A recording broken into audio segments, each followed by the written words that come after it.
Thank you so much for having me here today. My name is Golub. I'm really excited to talk to you all about the topic of solving for the why. Again, my name is Golub.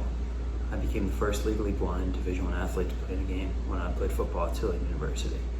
I went on to become a team captain and then an NFL free agent.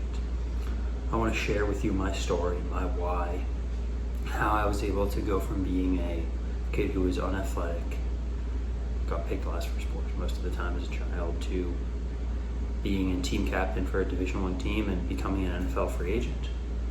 So I was born legally blind, and for me what that means is that I have no vision in my right eye and extremely limited in my left.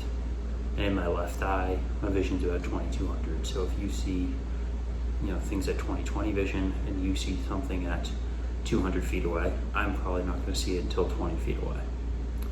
So like I said, growing up, I was never the most athletic kid. I was never the best at sports, and it wasn't until about 7th grade that I wanted to play football. I always loved the game. I enjoyed watching it, and I wanted to be a part of something that was a part of a team and something greater than myself. And when I started, I knew that right off the bat, I couldn't be a wide receiver or quarterback, something where you had to catch the ball downfield because of my vision. So I started off as an offensive and defensive lineman.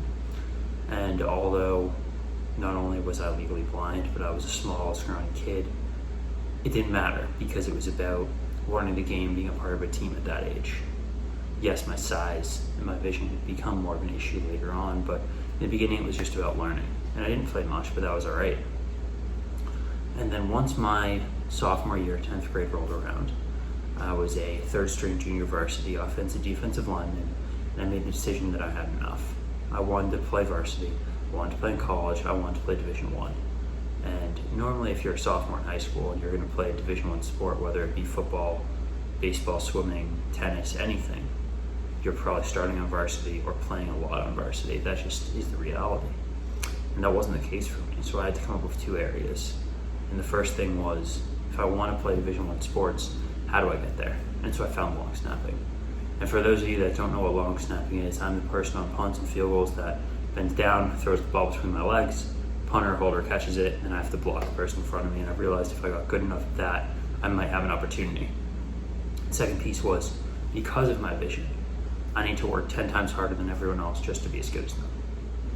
And so from then on out, I'd wake up at 5 a.m. every day. I'd practice snapping. I'd go to school. I'd go to practice. I'd lift weights every single day after school.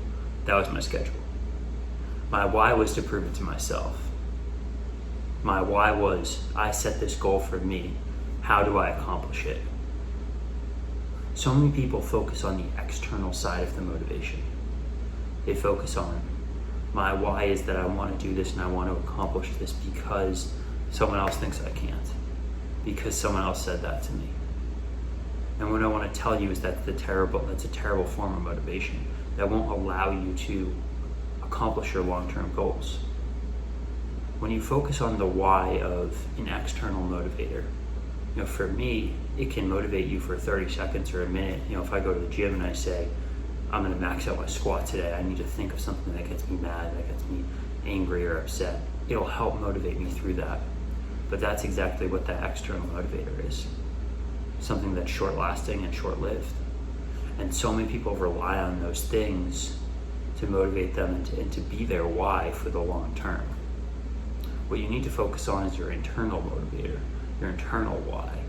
So for me, my why has always been, what can I do to accomplish my goals because I want to accomplish them? When I was playing football, it was, I have this goal of playing Division I sports. I have this goal of making it to the NFL. I have this goal of being a captain.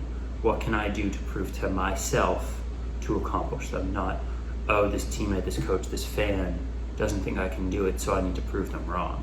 It's just, I have this goal for myself. What can I do to accomplish it? That is my why.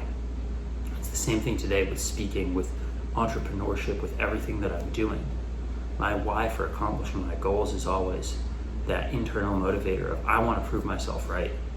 I want to be one of the best speakers in the world. I want to be one of the top entrepreneurs in the world. I want to be one of the most well-known authors in the world. Every single thing that I do is focused on that internal motivator of why, so I can accomplish my goals for me, not for anyone else.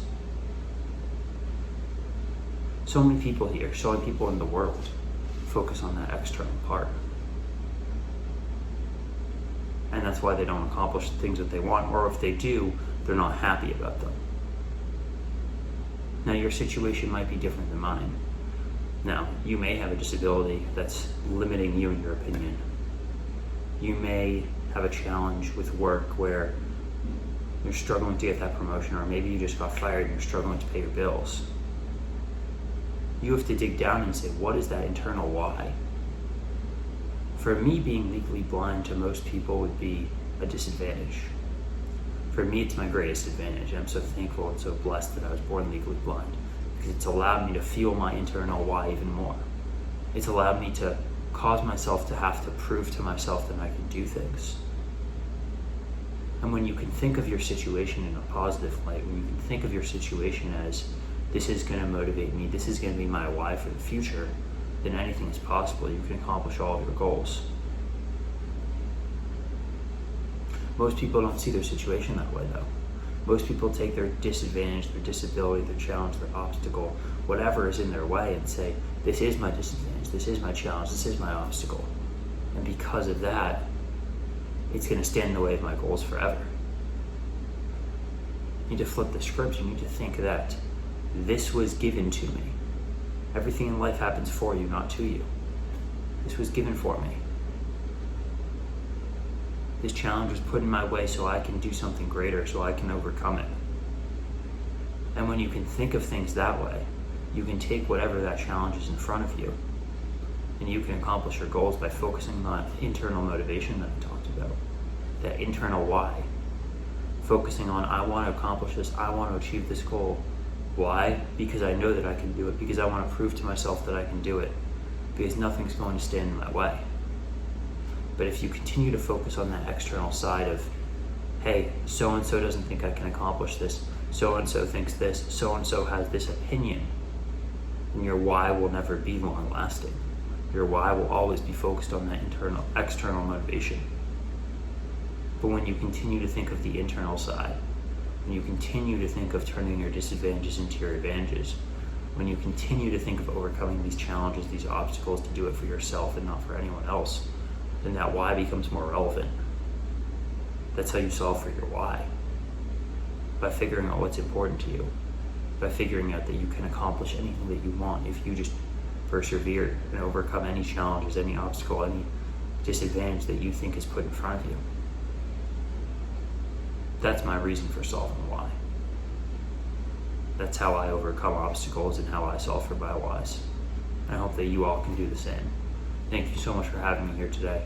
I really appreciate it, and really hope that you got a little something out of this.